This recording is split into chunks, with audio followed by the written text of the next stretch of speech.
Hello, everybody. Wherever you are watching, you are now watching the One East Podcast Special Edition as we are celebrating 100 years of bigger and better business and 90 years of social action in the greatest fraternity from East to West, Phi Beta Sigma Fraternity Incorporated.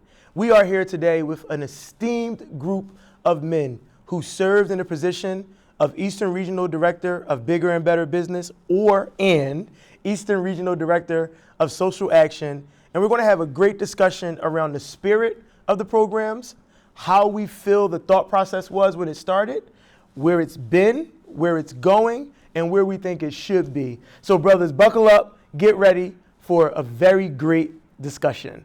My name, again, is Brother Rashawn Howard, your Eastern Regional Director of Bigger and Better Business, and I have my co-host, Brother Christopher Stiff, with me. Good afternoon, brothers. I'm Brother Christopher Stiff, Eastern Regional Director of Social Action. I'm going to take a moment to allow each of our guests to introduce themselves. So I'm going to start to my left. Brother, introduce yourself and your current position. Brother Malwan Johnson, the current International Director of Social Action. And he was our immediate past Eastern Regional Director of Social Action. Brother Williams. My name is Brother Darrell Williams, and I am one of the past Regional Directors of Bigger and Better Business and a past International Director of Social Action. And Brother Hutt. My name is Willard Hutt. I'm a past Director, Eastern Regional Director of Bigger and Better Business. All right, so we're going to get started with some questions. Brother Howard, did you want to start since 100 comes? 100 is older than 90. It happened before 90, right? In 1924, 1934. Who's counting though, right? Who's counting? So, 1924, in my home city, Philadelphia, YMCA, South Philadelphia, a regulation or initiative was passed by the conclave body for Bigger and Better Business to be a national program. That time where the economy was not equal or fair to people that look like us, we were struggling with getting resources and assistance when it came to home ownership, financial literacy, trying to get our businesses off the ground. And when you think about a football field, while everybody else was, starting on the 50-yard line, we were starting behind the goalposts.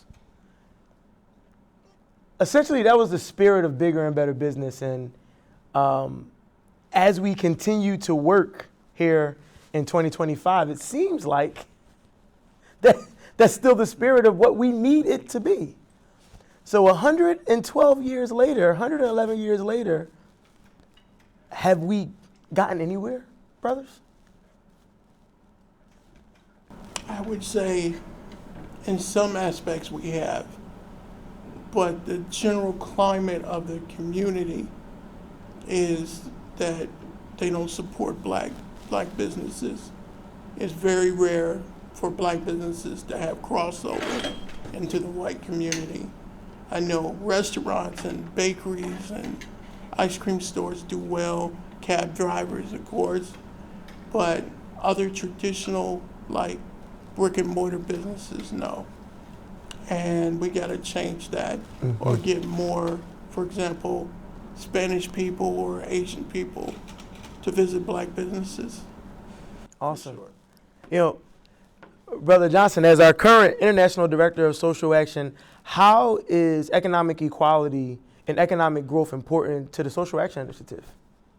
Yeah, I think it's extremely important, actually. When we look at food deserts that are existing in our inner cities, I think to your question around, our progress, I think we missed the opportunity and somehow need to regain the opportunity to bring back businesses back into the corner stores, right? Because there's rarely seen a black business at a corner store. Those are mostly dominated by our Asian business owners. And when I say missed, I just mean that at some point that's where they were going, and we were not following suit. We would just allow them to take our corners, whether it be a liquor store, whether it be a carry out, right? And so from a social action standpoint, I just think it's a awareness that we need to make sure that when we talk about supporting black businesses, we look at food deserts. We look at trying to bring back community gardens so we can provide our own sustainable food sources without having to pay extremely or astronomical prices that you see in the grocery stores.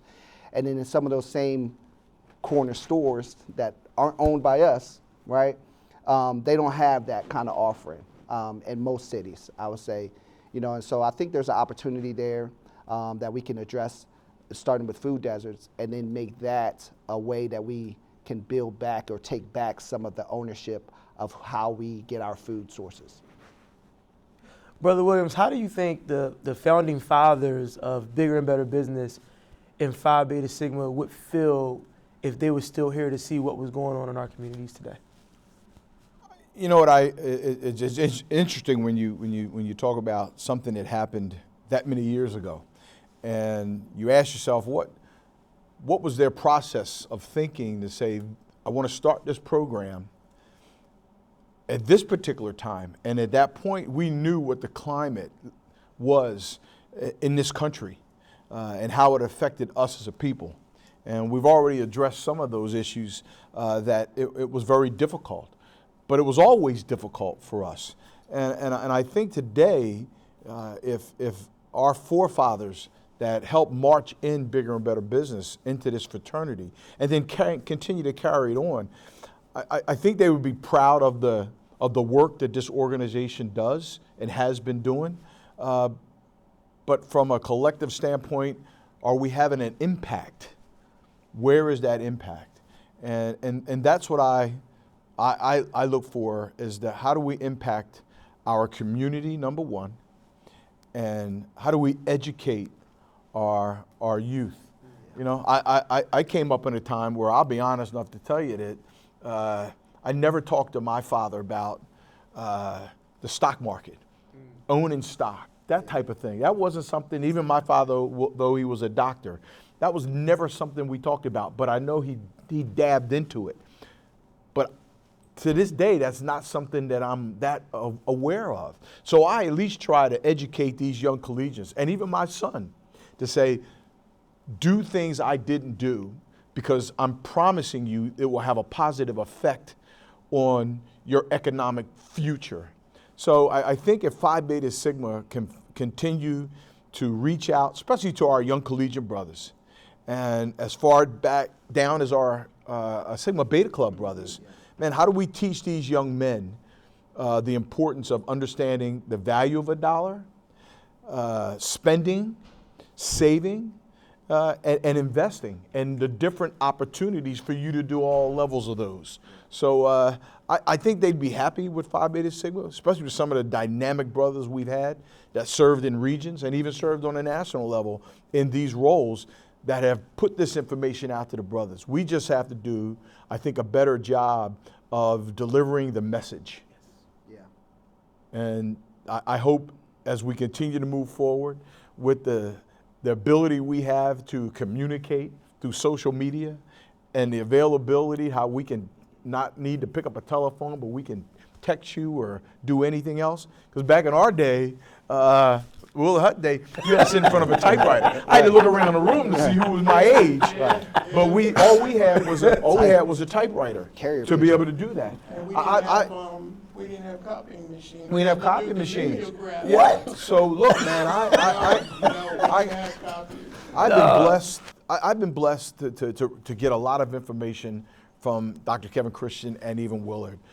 Different from years ago, man, the writings that these program directors did, and that they memorialized them, that we can read them, and some of them are in handwriting, which just amazes me when I read what they do. And some of the newsletters in the past Crescent magazines, and you go back and read, man, some of that stuff is so profound now that you sit and say, man, did they have the foresight? So, man, I'm proud of the work that our fraternity does, and the work that you brothers continue to do since we are no longer there. We sit and watch you young brothers come up, man, and push us to the next level.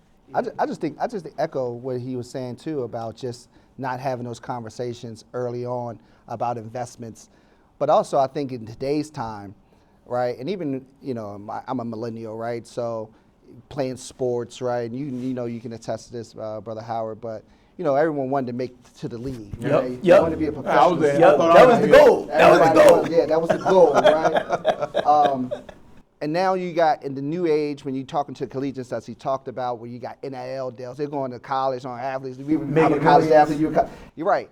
But I think the larger conversation is what is being rich and what is being wealthy, right? Because those are two different Because things. that goes to the value of money. Those are absolutely two different definitions. Things, right? And I think when people, and it's key, right? Especially when you talk about our athletes, because we know that whether you're a college athlete making a lot of money, that doesn't mean that you're going to always get to the NFL or the NBA. And so now, what are you doing with this money that you have? Because I lived off of rebate checks and tutoring and being a mentor. Like it was struggle. It was real struggle, right? I wish I had an NIL deal that was just going to be able to pay my car insurance, my apartment rent, and all that kind of stuff. But what I'm saying to you is that it's an opportunity that we have right now when we talk about our youth and the conversations that our Brother Williams was just alluding to. Because I think a lot of them think they have money, and that means they spend it on things that to the outside world means that they have a status, right? That they can post on IG, right?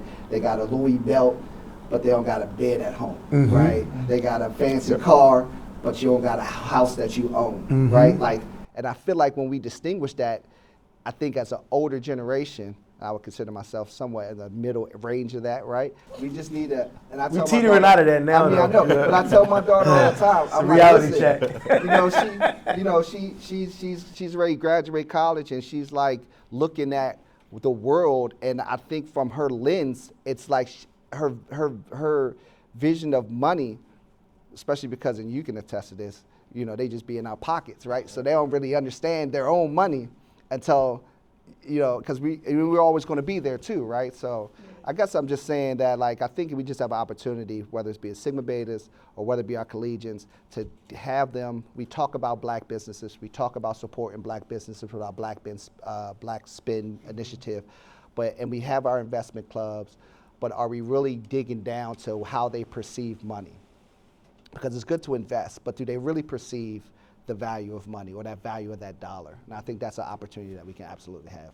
Now, before we go too far, you know, in the last segment, everyone talked about community impact, and one of the cornerstones in our fraternity for executing community impact is the area of social action.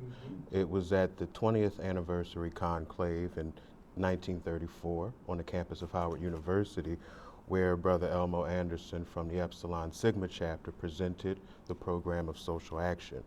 When it was originally created, it was created to advocate for national and state legislation in support of measures targeting equality for all, equality of wages and working conditions for African Americans, the elimination of racial discrimination in federal, state, and municipal employment, as well as the equalization of educational opportunities. So I want to ask each of you, knowing what we know about the founding of social action and the original 4 tenets, what do you think Brother Elmo Anderson and those brothers at the 1934 conclave would think about the current presidential administration and the way they are rolling back the very tenets that set up the very program that's celebrating 90 years? And Brother Stiff, before y'all answer that, I just want to say, every time I hear the inspiration behind why social action, I mean, I get goosebumps, right? And if brothers don't get goosebumps thinking about, you know, what the thought process and spirit was behind social action and where we've come from and where we are and where we need to go, I mean, I'm just sitting here, like, every time I hear it, I'm like, man, that's why I joined this frat. He hears a lot because I say it at every Yes, he board does. Right. So I apologize. I just had to say it because the reason social action is here is so powerful, and it connects back, even though it was founded or initiated 10 years after Bigger and Better Business. It connects, right? And it's so important. And I think that's a great question that you asked. You know, Can you repeat that? Because I probably made y'all forget it. I think you got to think about it. Back in 1934, we were going through a Great Depression, or whether it was starting or was on the tipping point of that, right? And I think that to have the forethought that they had just to realize that we weren't getting those same opportunities, but we were fighting in the same wars. We were fighting in the same, building up the same economy, but we didn't have that equal. So I think today they would look and say, man, how is this happening 90 years later, right? Because that sounded a lot like DEI to me. Right. It sure did. It sounded just like the sentence of DEI, or why we have things called, the EEOC, right? Like all these things where we talk about equality and equity and what we had to do in this country to get on an even, and we're not even on an even playing field, but just think that we were going to be on an even playing field. I mean, it's a lot that's just, you hear that, and I'm just sitting here like, man, this is the same stuff we're fighting today. And the question of why is baffling to me. Yeah. It's literally baffling. Yeah. I think from a fraternity standpoint, and I can go back to when Honorable Brother John White was our International Director of Social Action. And what he tried to do, which I thought was really thinking outside the box of the fraternity, is we know what our 3 national programs were at the time. And we know Bigger and Better Business, and we know when education started. Man, but social action, it seemed like that's what you could really push any chapter to get involved in. So, and what he believed at that time was, let's develop a title of Sigma Wellness. And what Sigma Wellness did, it brought all 3 programs at least under an umbrella because they were interchangeable. So no matter what we did, whether it was social action activities, whether it was education, Bigger and Better Business, it was still all surrounded about wellness. Wellness, not just physically, mentally, financially, spiritually, in your community. So those were the things that I think that the brothers that thought about these programs, to see how we've created and changed and metamorphosized into what we are today, I think they would be proud of us. Yeah. A lot of work still needs to be done.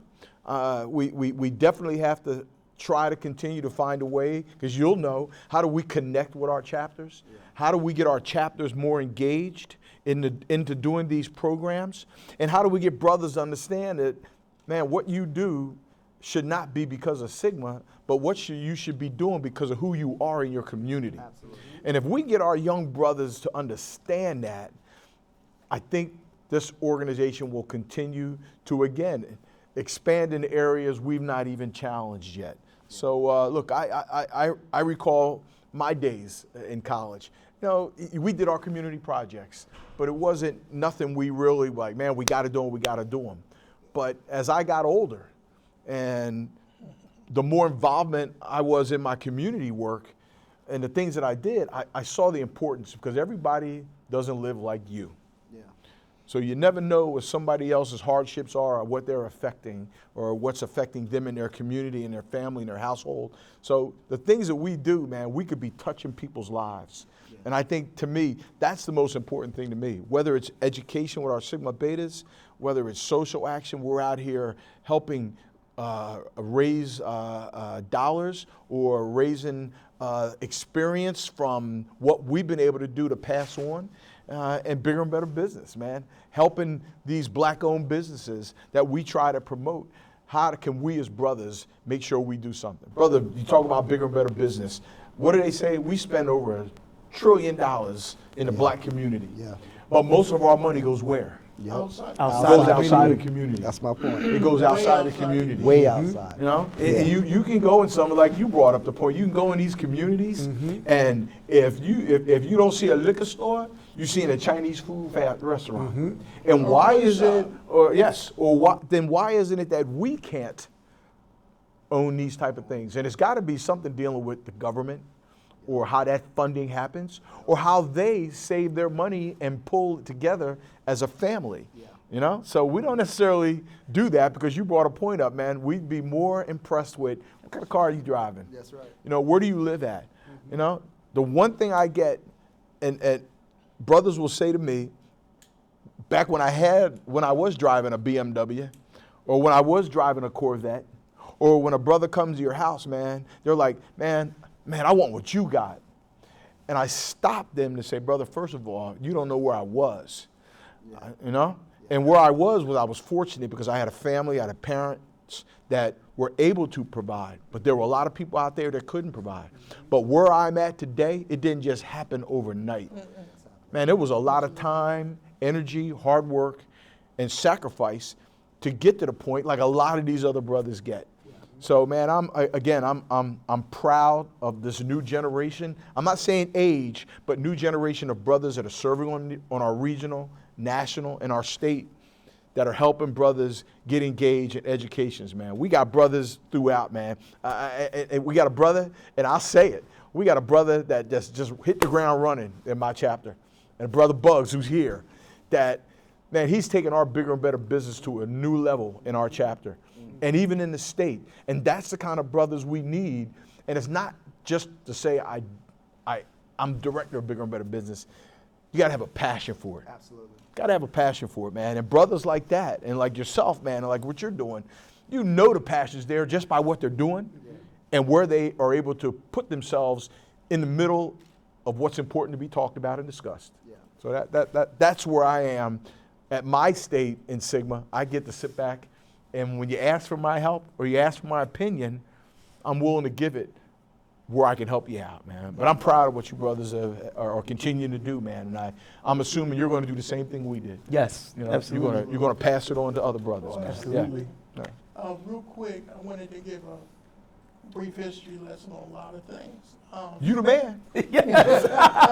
You are our historian. If you think about black people, we're on a steady line. Everything we do, you know, you go to church, you go to school, you get that good government job, you get a good job, you take care of your family, et cetera, et cetera. And each generation improves. The difference is the outside world and how they affect us. If you look at Herbert Hoover, he did nothing for black people.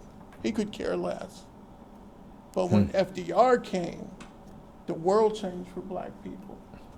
Opportunities came, opportunities that didn't exist. You know, Truman changed the world by desegregating the army, the military, and doing other things and opened the world up. You know, more people go in the military, build a career like my father did, and then move on to other things. Yep. So when Kennedy came and Johnson, we had programs, they looked out for us, where other presidents stood in our way, like Woodrow Wilson, and resegregated the government. He believed in redlining, so black people had to stay in a certain area. So by the time of Johnson and John Lewis and Martin Luther King, they got rid of that. And so we could literally live wherever we wanted. So there were no more covenants that you can't sell your house to a Jew, a Catholic, or a black person. That was real big here in Maryland. Yeah.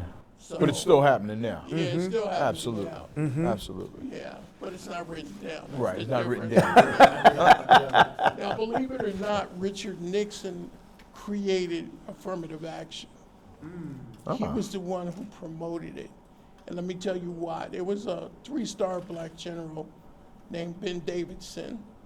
He served in World War II, the Korean War, and Vietnam. And he had gotten to the point where he couldn't be promoted, so he retired. And he couldn't get a job, couldn't get business started. So when he started his business, they're like, well, what qualifications do you have? You were a colonel. I was a 3-star general. The Army says I have more credentials than you do. Right. So why can't I get a job? Or why can't I get contracts for my job, for my company?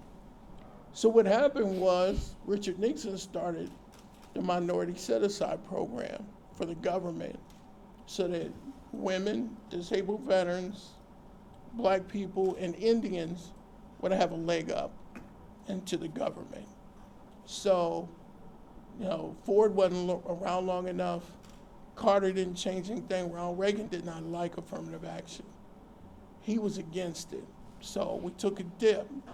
Now, black people were still on an even plane, but Ronald Reagan started that dip. George Bush started that dip. Then Bill Clinton came back and erased all that, and we went back up. George Bush the second, he erased some things, but he wasn't as detrimental. Obviously, Barack Obama helped us out. So we got some come up, and then Biden came. We got more come up.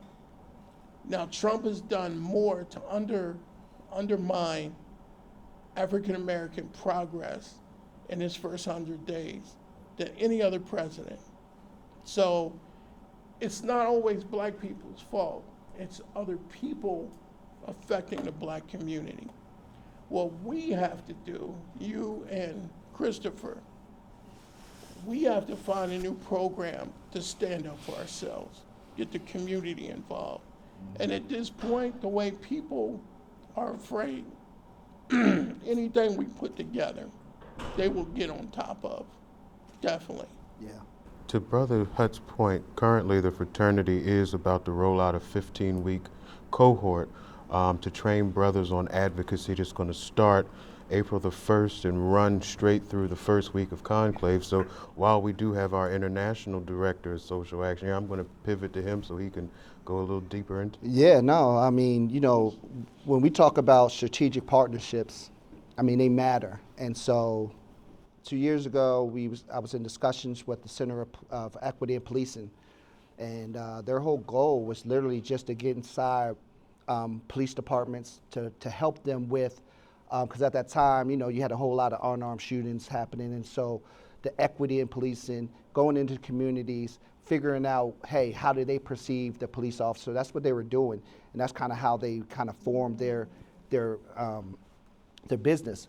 So when they approached me, I saw it as an opportunity for us, one, because they're on an international level. A lot of our programs don't track to international for our international chapters. And so that was a unique opportunity for us, being as that this partnership has an international presence, right? And so that was key. And the second part of that is, Brother Stiff, is that, when they were talking about the work that they were doing, starting in the community, but also going and taking that information back to the police officers, because that's the key, right? And when we talk about the community and police relations, I mean, they were turmoil during that time, right? We saw tons of unarmed black men and women getting shot by the police officers. So trying to create a program that addressed that from a fraternity standpoint was one that we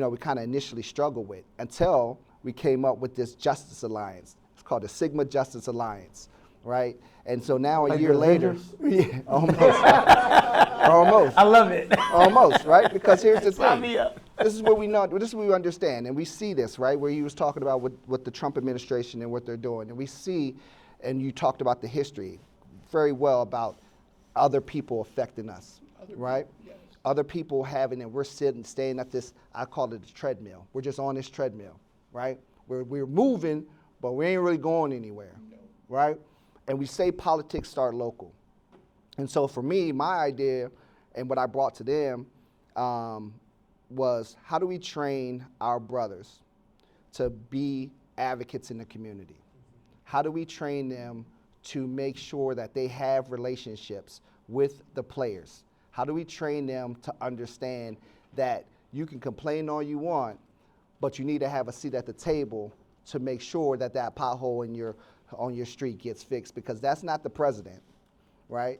And that's not your state senator, right? That's your mayor, that's your city councilman. And so this 15-week program that Brother Stiff, and he's the liaison for it, so I'm gonna give him his flowers too. But what we crafted is called HERD.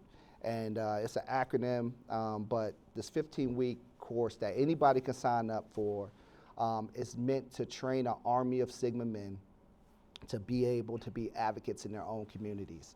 Because I feel like if we're able to do that, we now have players at every seat in our community. So when something does pop off, we already are organized. We don't have to react to it because we already see it coming. We already, from a proactive standpoint, we already have an army of foot soldiers on the ground.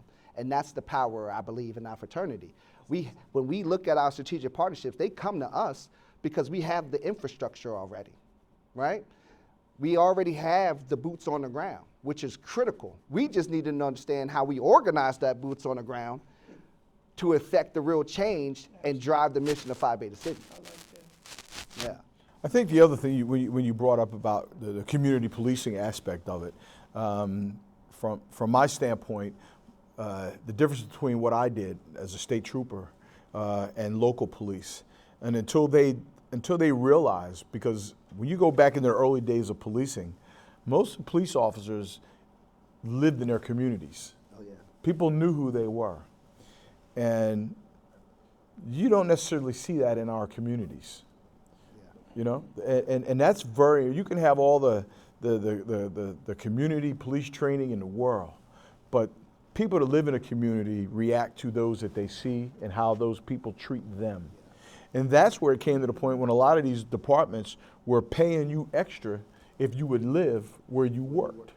Because it's important that these people get to see you, not just when you're patrolling down the streets, but what you're doing in the neighborhood when you're not working.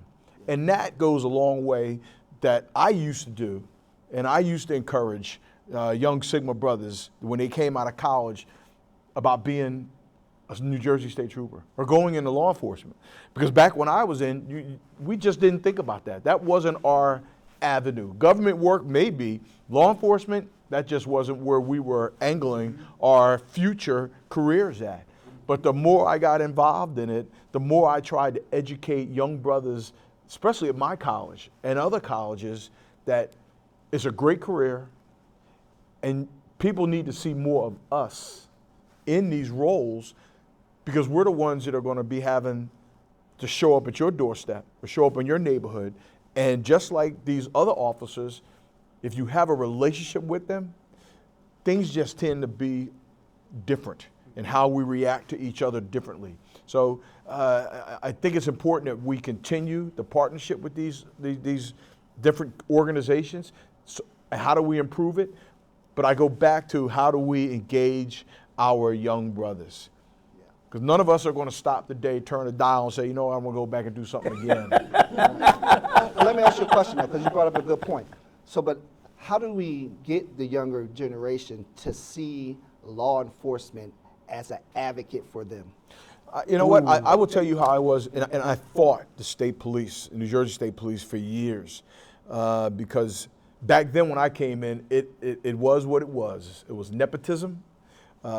Didn't want us in the outfit, but because of the consent decree, when I came in around '82, there was an incident on the New Jersey Turnpike where these young college students coming from, I think it was a Boston area, got pulled over, and the troopers, for whatever reason, started to fire on these kids.